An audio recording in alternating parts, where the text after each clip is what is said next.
అంత అయిపోయింది కదా మాయా. ఏం లేదురా, నీ ప్లానింగ్కి హెల్ప్ అవుతుందని చెప్తున్నాను. మీ నాన్న నా దగ్గర 50 కోట్లు క్యాష్, తర్వాత 100 ఎకరాల కొబ్బరి తోట, పంట పొలం అన్నీ ఉంచాడు. ఎందుకు మాయా నాకు ఇప్పుడు ఏం చెప్తున్నారు? అరే నీకు చెప్పడం నా బాధ్యత కదరా.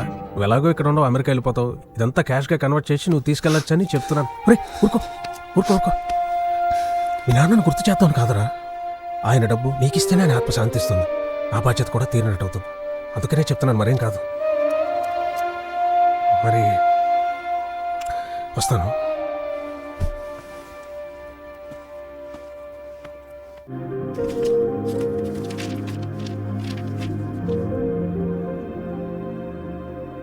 మీ నాన్న డైరీ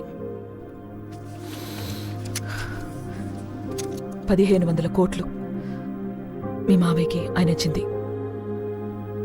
నీకు డబ్బిచ్చిన ఎవరూ కరెక్ట్ మనిషి కాదురా. వాళ్ళు నీకు డబ్బు ఇచ్చింది కూడా ఆ ధనుకి భయపడి.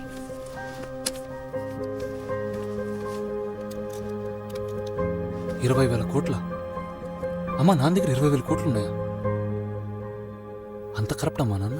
నాన్న ఒక్కడే కాదురా, ఈ వ్యవస్థ అంతా కరప్ట్ అయిపోయింది. అందులో ఆయన ఒక పావు. ఎత్తులు వేశారు, ఆట ఆడారు, కానీ ఆట నియమాలు మార్చలేకపోయారు.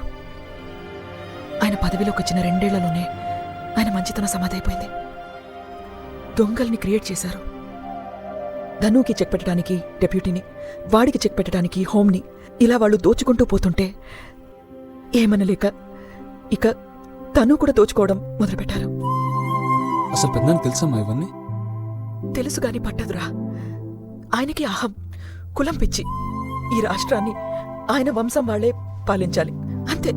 అది ఎలా చేస్తున్నారనేది ఆయనకు అనవసరం. ఆయన తమ్ముడిని చంపించింది ధను అని తెలిసినా కూడా ఊరుకుంటారు, కానీ వేరే ఎవరిని సీఎం కానియ్యడు, నిన్ను తప్ప. నీకా ఛాన్స్ ఉందిరా, ఆయన కొడుగ్గా నీకా ఛాన్స్ ఉంది. అందుకే చెప్తున్నాను, నేను వెళ్ళి మాట్లాడతాను మీ పెద్దనాన్నతో. నువ్వు సీఎం అవురా.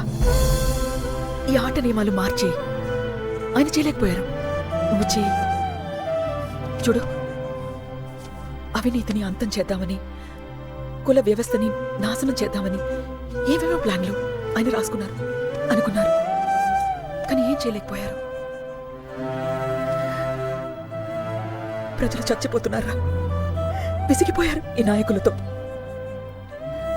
ఒక చిన్న ఊపేరా వాళ్ళకి.